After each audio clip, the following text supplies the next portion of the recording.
época, a principios de los años 2000, el peso estaba muy alto, sobrevaluado con respecto a no solamente al dólar y las otras monedas, pero especialmente relativo a la yuan o renminbi de China.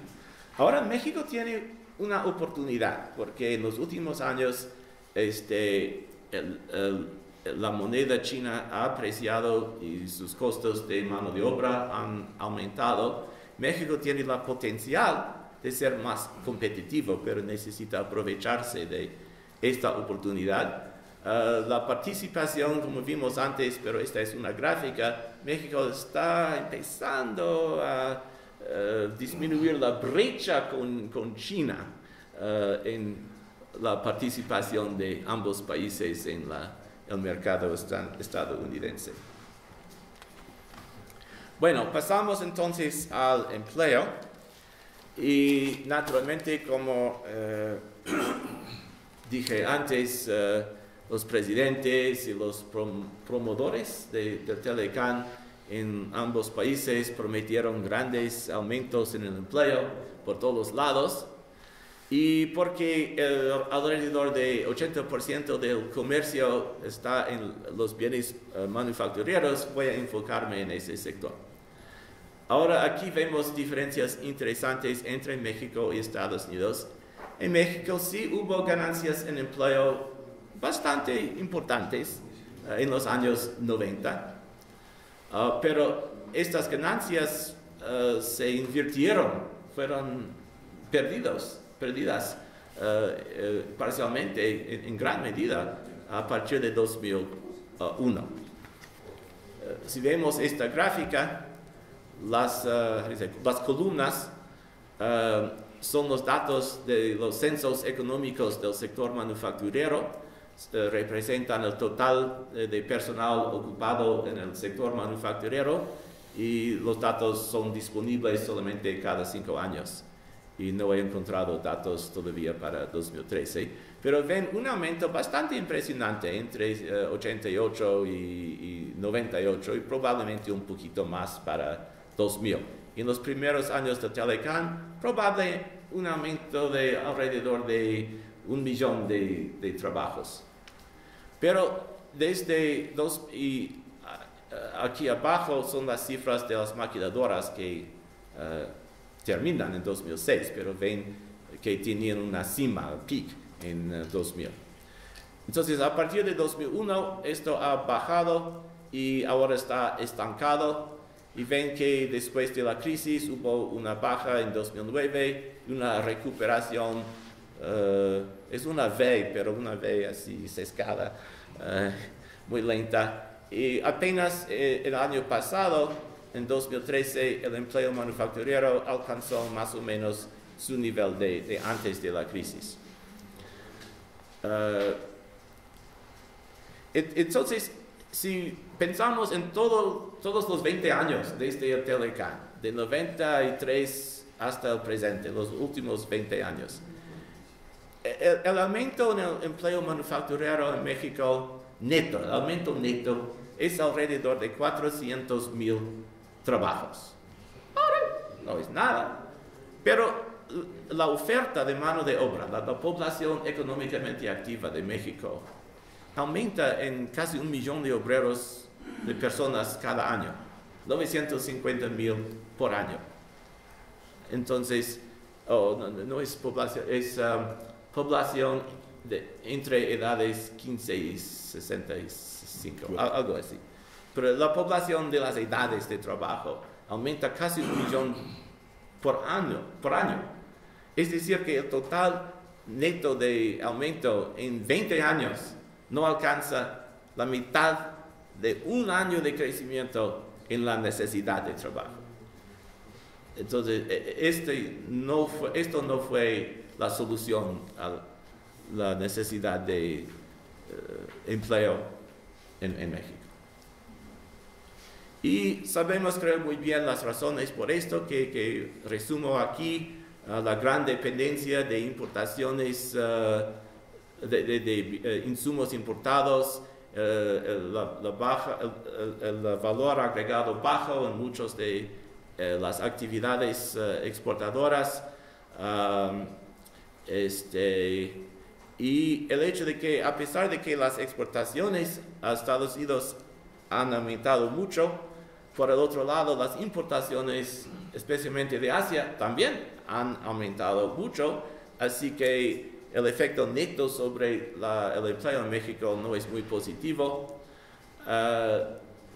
Esta gráfica muestra las balanzas comerciales entre México y ciertos países.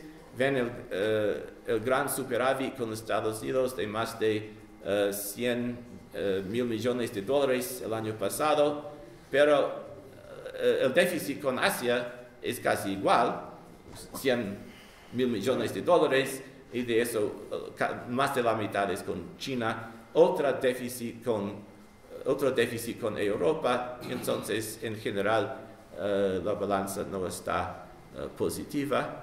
Y si lo vemos por el lado de los sectores, y agradezco a Juan Carlos Moreno Brid por esta gráfica, vemos que ahora México tiene un déficit en las exportaciones manufactureras, y lo que dice offset,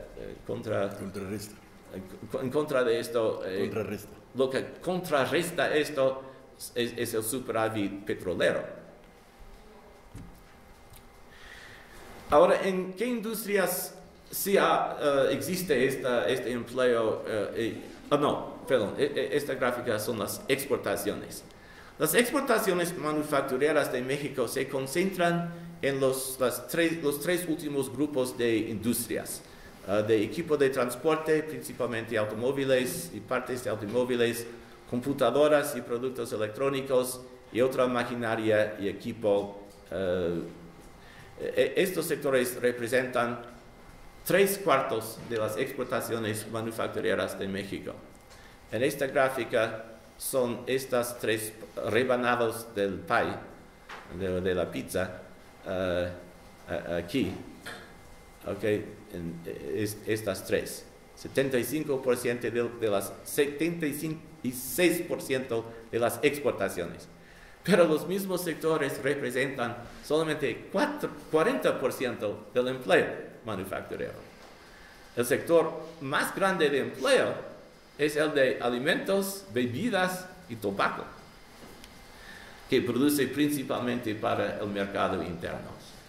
Es decir, y creo que Pablo Ruiz escribió un artículo sobre esto, las industrias que exportan son menos intensivos en mano de obra que las industrias que producen para el mercado interno. ¿Verdad, Pablo? Ahora, pasamos a Estados Unidos. Vemos una cosa muy diferente. En Estados Unidos tenemos realmente una crisis, una desaparición de trabajo en manufacturero. El empleo manufacturero en Estados Unidos ha caído por 5 millones desde 2001. Es decir, que una pérdida de 30% del empleo manufacturero. Ahora, esto no empezó, sin embargo, con el Telecán. No tiene mucho que ver con México. Al contrario, empieza cuando surgió China en la OMC y cuando obtuvo nación más favorecida, estatus, y no tiene mucho que ver con México. Este es el empleo manufacturero total de personas empleados en Estados Unidos. El Telecán entra aquí en 94, hay un pequeño aumento. Tal vez hubiera sido un poco mayor si algunas industrias no hubieran ido a México. Algunas estimaciones indican que alrededor de 500,000 de trabajos podían haber trasladado a México, pero la gran caída empieza después de 2001, después de la recesión, pero como vimos Tom en sus cifras, no fue solamente una crisis temporal, sino inauguró un periodo de caída de producción manufacturera en Estados Unidos. Ya se perdieron 3 millones de empleos entre 2001 y 2004 y luego 2 millones más durante la crisis financiera y la gran recesión, y la recuperación hasta el momento ha sido muy pequeña.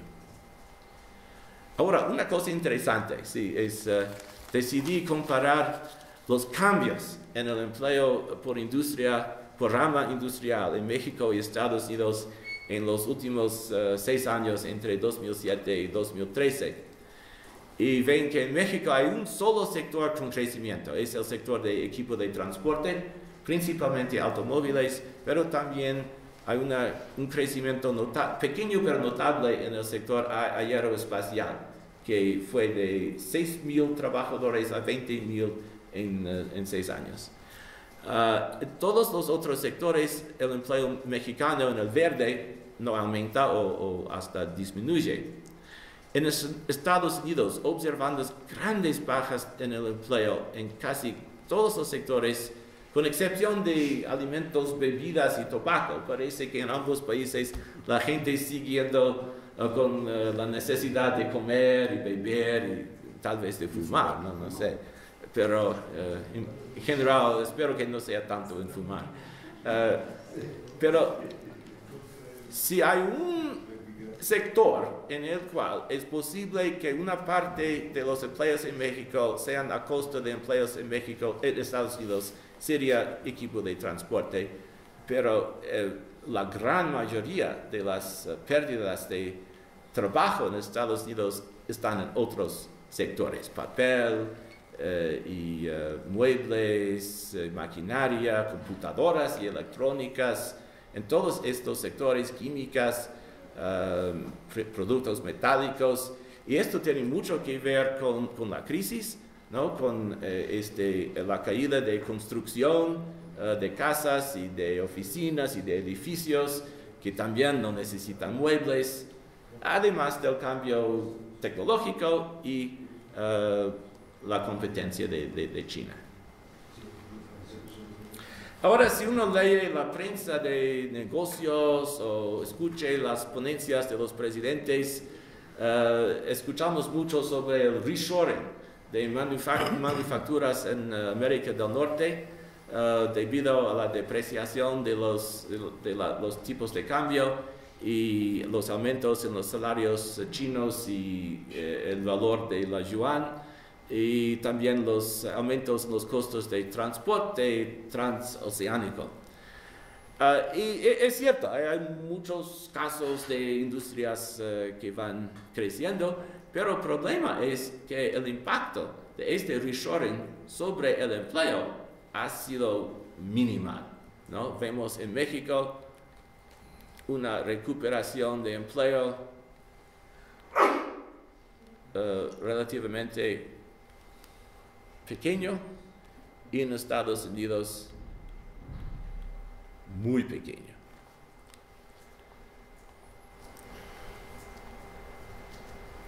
Ahora, salarios. El resultado es sencillo. En México, esto es un índice de remuneración por hora real en el sector manufacturero. Cayó durante las crisis macroeconómicas, se recuperó después, pero para 2013 era más o menos igual a donde estaba en 94, es 94 creo, al principio del TLK. Es decir, ningún aumento en los salarios reales, mientras sí hubo crecimiento de productividad. Es la misma brecha que demostró Tom para Estados Unidos. Y es casi la misma gráfica que tenía Tom, pero mi gráfica es un poquito diferente, es para... un poquito diferente. Non-financial corporate business sector. Negocios, corporaciones no financieros.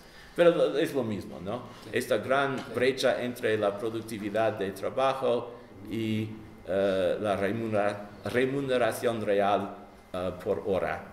Y vemos totalmente estancada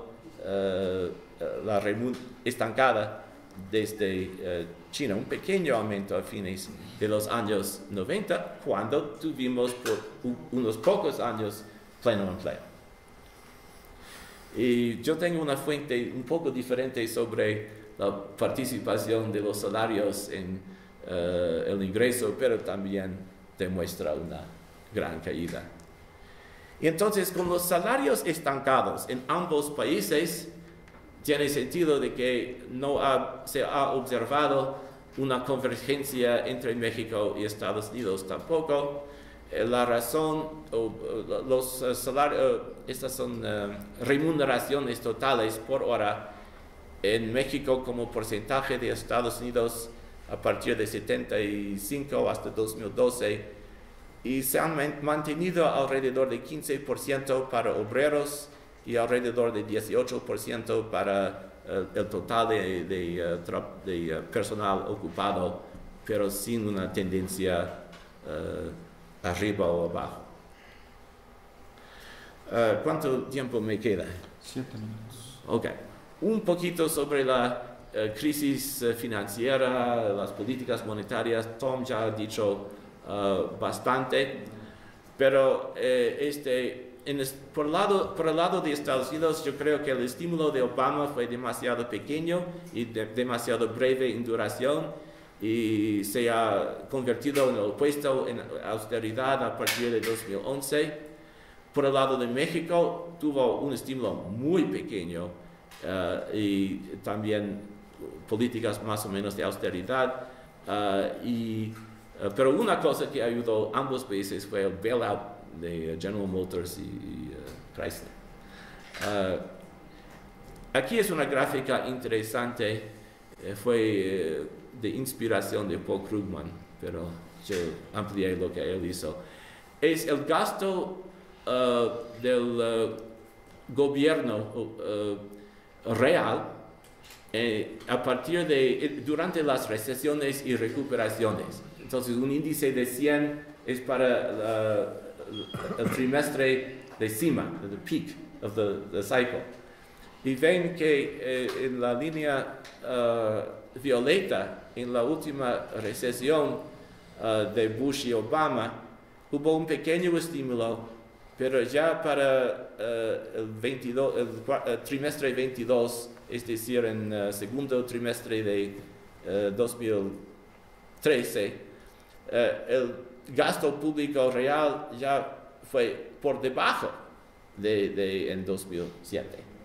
Mientras que el gran keynesiano militar fue Ronald Reagan, con este gran estímulo, y hasta Bush II tenía más, bueno, con una guerra, unas guerras.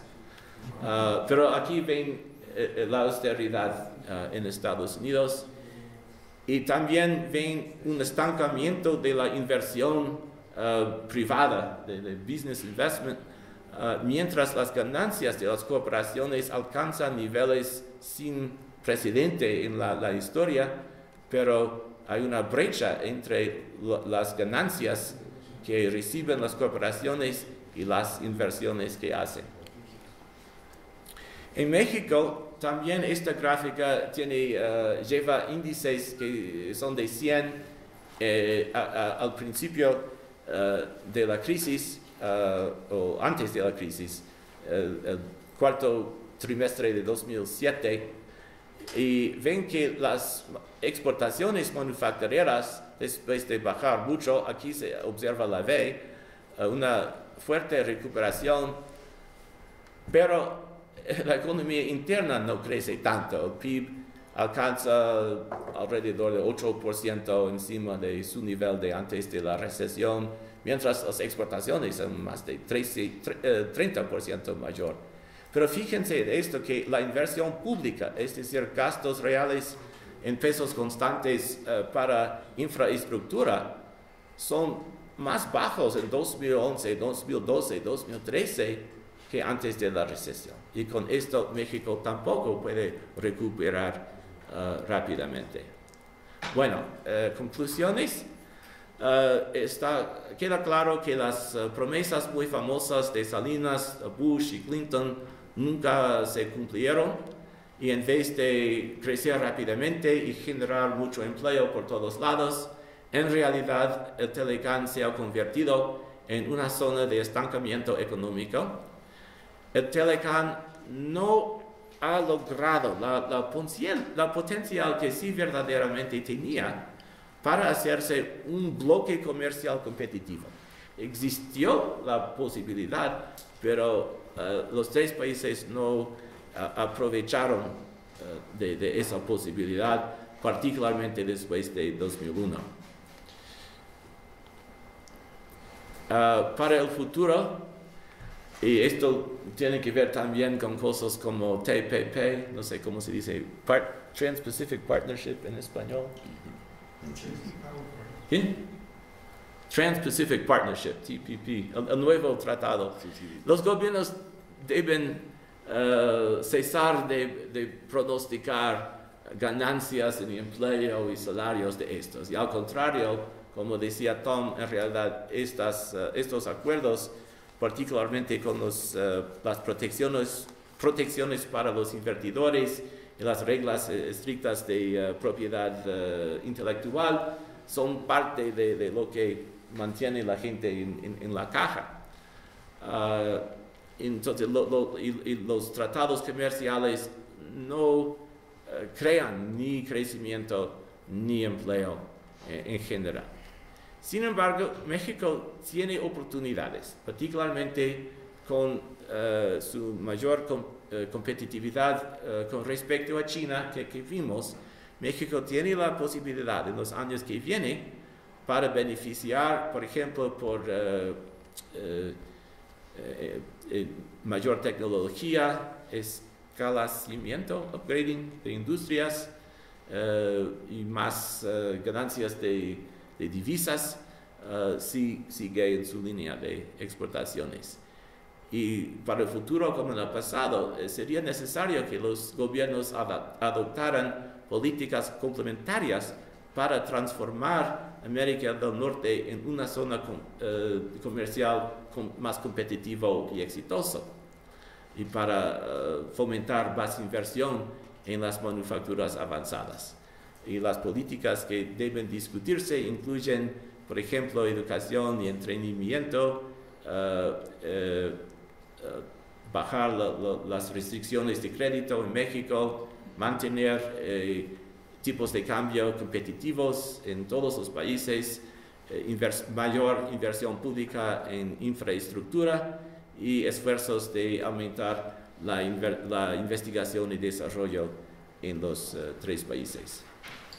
Y finalmente, todos los países necesitan abandonar la austeridad fiscal y las metas de balanza fiscal como la meta de la política presupuestal.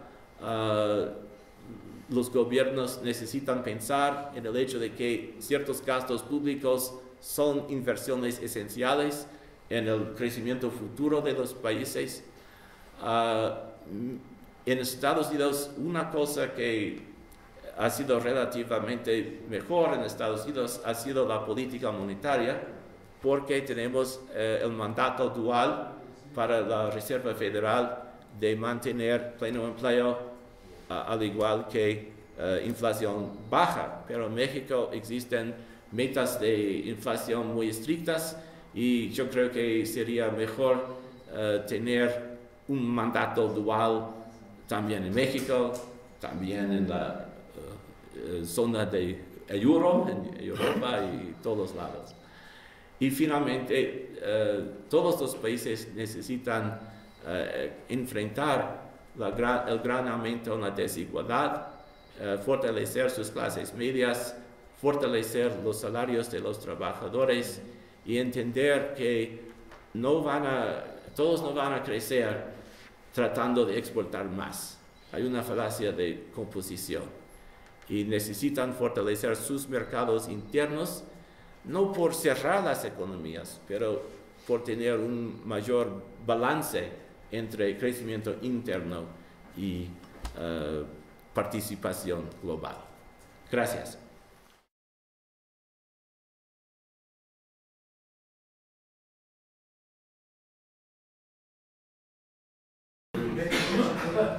Claro, pues yo te veo, mi vecino. Claro. Licenciado en Ciencias Sociales por la Universidad de París III, maestro en Economía por la UNAM, diploma en Economía por la Universidad de Cambridge, es catedrático de la Facultad de Economía de la UNAM, se ha desempeñado también como docente en la Universidad de Notre Dame, ahora sí, y en el CIDE, y ha sido consultor en varios gobiernos latinoamericanos y organismos internacionales. Además es mi vecino de Cuyo. Sus líneas de investigación son la economía del desarrollo y crecimiento, los problemas macroeconómicos de los países en desarrollo. Con ustedes, Jaime Ross, que va a presentar estancamiento y más allá. Muchas gracias, Delfino. Muchas gracias a todos por su presencia. Quiero agradecer a los organizadores de este evento, la Facultad de Economía, el PUED y la Asociación de Exalumnos de la Facultad, y también a Rolando por esta invitación. Creo que fue Rolando el que le puso el título a mi presentación, El estancamiento y más allá. Y entonces, como el panel es sobre Estados Unidos y México, le puse como título final Estados Unidos y México, el estancamiento y más allá. Voy a hablar, por lo tanto, de un poco de los dos países, aunque me voy a concentrar sobre todo en el caso de México. Tom Paley y Robert Blecker me han allanado mucho el camino, porque la evidencia empírica a la que pensaba hacer referencia ha sido ya presentada por ellos, lo que me va a permitir ser bastante más breve en mi presentación de lo que fueron las que me antecedieron. La presentación está organizada como sigue. Después de una breve introducción, me pregunto sobre las similitudes que pueden existir entre la situación de Estados Unidos y la de México. Luego hago algunos comentarios sobre el llamado estancamiento secular en la economía de Estados Unidos, y finalmente, lo que va a ser la mayor parte de la presentación, discuto el caso de México, el estancamiento y las razones de este estancamiento que lleva ya 3 décadas.